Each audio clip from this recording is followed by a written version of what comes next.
And all of a sudden there was a new funk, the new space age funk, brought to you by Undergravity, Space age Adam Bomb, and the mastermind after Cash.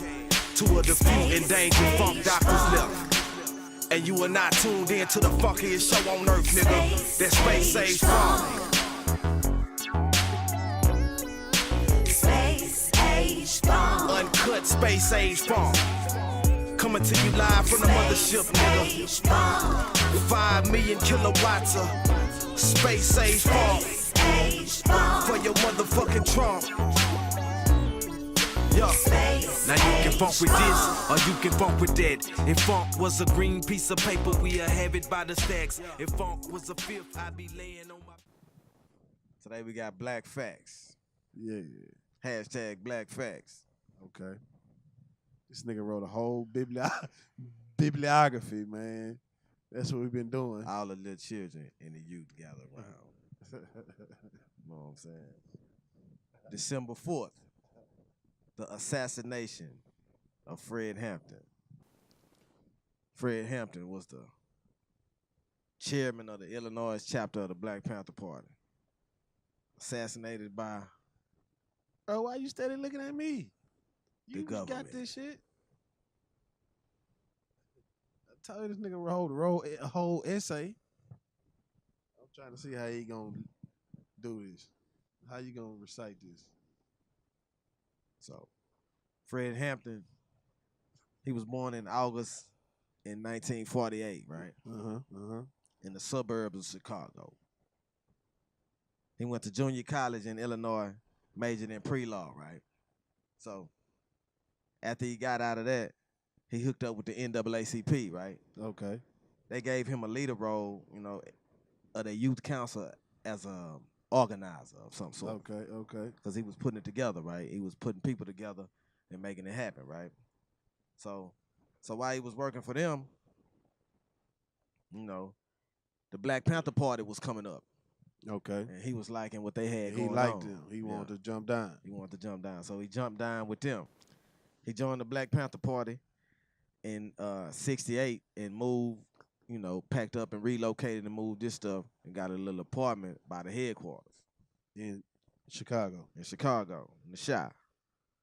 So what he did was, you know, since he was a good organizer, he was putting together all the, you know, so-called gangs and organizations and bringing them together and making a pact, you know, making a truce, bringing them together, you know, trying to get them to join the Black Panther Party. You know, the gangs and organizations like the Young Lords, the Young Patriots organization, and, you know, the Black Panther Party. And he was putting it together. They was calling it the Rainbow Coalition. That's what Fred called it. Hold on. Rainbow Coalition. Yeah. Didn't somebody else try to use that down the line? Yeah, so, you know, Jesse, fake-ass Jackson, I got to tell it, you know, I got to tell the truth. Jesse, you know, later on stole that name and used it for his, and it was called Rainbow Push. And he used it to title his organization, but it didn't have nothing to do with Fred Hampton's Rainbow Coalition, right? So, Fred Hampton rose through the ranks of the Black Panther Party, right? Yep. You know, and he was working with the People's Clinic, working with the free breakfast program. You know, he was even teaching classes there himself about political education, right? Okay. Putting the people on. So after the SNCC and Black Panther Party split, he became the chairman of the Illinois chapter, right? Of the Illinois chapter of what? Of the Black Panther Party, right? So Fred, he gets the position, right? But then the COINTELPRO jump out. Now, Tell them about the COINTELPRO. So this white chick, this white actress, she was, you know, breaking bread with the Black Panther Party. She was financing them on the low, and the government, you know, was threatening to expose her, to embarrass her. And they did all this investigation and got all them people business, came up with this list. So the FBI is taking down all these people that's on this list of subversive people and programs or organizations. And so that's all the black revolutionaries, civil rights leaders, from Malcolm X, Martin Luther King, everybody. Now the chief of the FBI, J. Edgar Hoover, right? You know, he seen Fred Hampton putting the blacks in the black groups and organizations and the so-called gangs, putting them together. He saw this as a threat, you know, like the birth or the stepping stone to a black revolution, you know. And he seen that as a threat, man. So he had these people killed, man. All the heroes, man, all the revolutionaries, you know, all our leaders, you know, was assassinated. And the ones that weren't was scared off and intimidated. But so they filed on him. They put a file on Fred Hampton. They tapped his mama phone, put him on the agitator list by late '68, right? So then what? So you know what they always do? They found the snitch, right? They found, of course, they found the snitch to infiltrate the Black Panther Party and get next to him. The snitch get all the way to to being Fred Hampton's bodyguard. Yeah. So he had to be a hell of an actor, man. But the nigga was snitching to get off on a felony charge for impersonating a police officer. So he janky. Yeah. So he want to take niggas down. Right. So the FBI instigated the beef between all this time, you know, the FBI, they trying to get them, they got the snitch working in.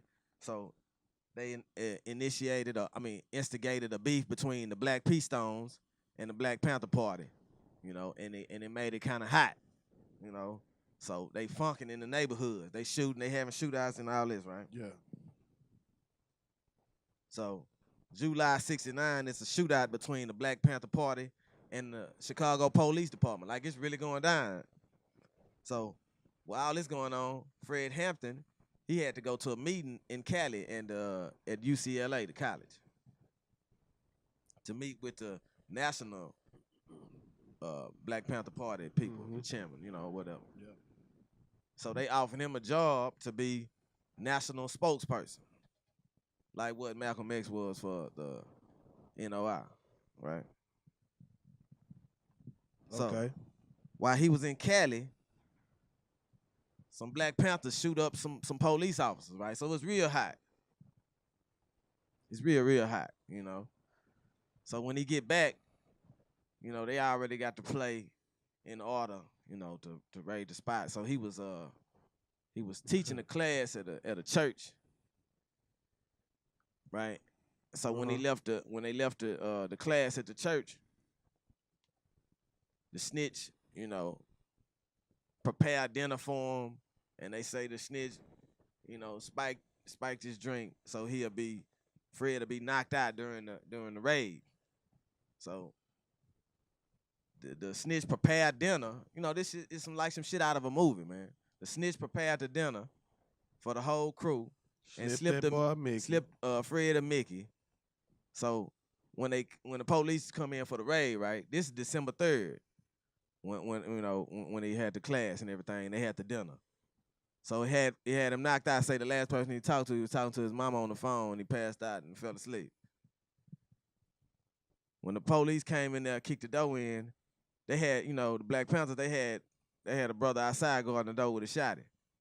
Shoot him in the chest. This is the only shot they get off. After he shot him in the chest, he pulled the trigger when he died. Like, you see what I'm saying? He didn't even pull the trigger intentionally. They shot him before he was able to pull the trigger. But, you know, bam, that was the only shot they get out. They go in there, spray Fred bedroom up. Now he in there with his pregnant fiance. They laying on the mattress on the floor. They shoot him up. They come in there. They find him shot like twice. You know. And then the cops gonna say some shit like, "Is that Fred Hampton? Is the nigga dead?" And then and they say, "Nah, man, he badly, you know, well, bring him out." Before they bring him out, bye, 2 more shots and shot him in the head. And they say one cop said, "The nigga dead now." You know. and that was he ended up. They came in the door. They kicked the door in on at 4:45 in the morning on December 4th. So he was knocked out. They say when he woke up, when they shot him, he was wounded. When the police came in there, he was woke. They woke him up, and he looked around and like gnawed it back off, like whatever they slipped him was serious. But they assassinated him, murdered him, and R.I.P. to the ancestor. But then this way it gets extra weak. At the funeral, Jesse Jackson do the eulogy at Fred Hampton funeral, man. How many people showed up? 5,000. 5,000. Man. Boy was the truth. The boy was the truth, man. Yeah. R.I.P. to the late great. Yeah. Now we need another organizer to put it together, man, like Fred. Shit, there he is right here. There he is right there. Man, I'm Bum along. come on, man. But that's Black Facts. Yeah. R.I.P. Fred Hampton. Legend. Do your research, man. You know, we just some ghetto journalists, man, bringing the facts to you. There it is. So stay tuned, man, for another episode of Black Facts. Black Facts.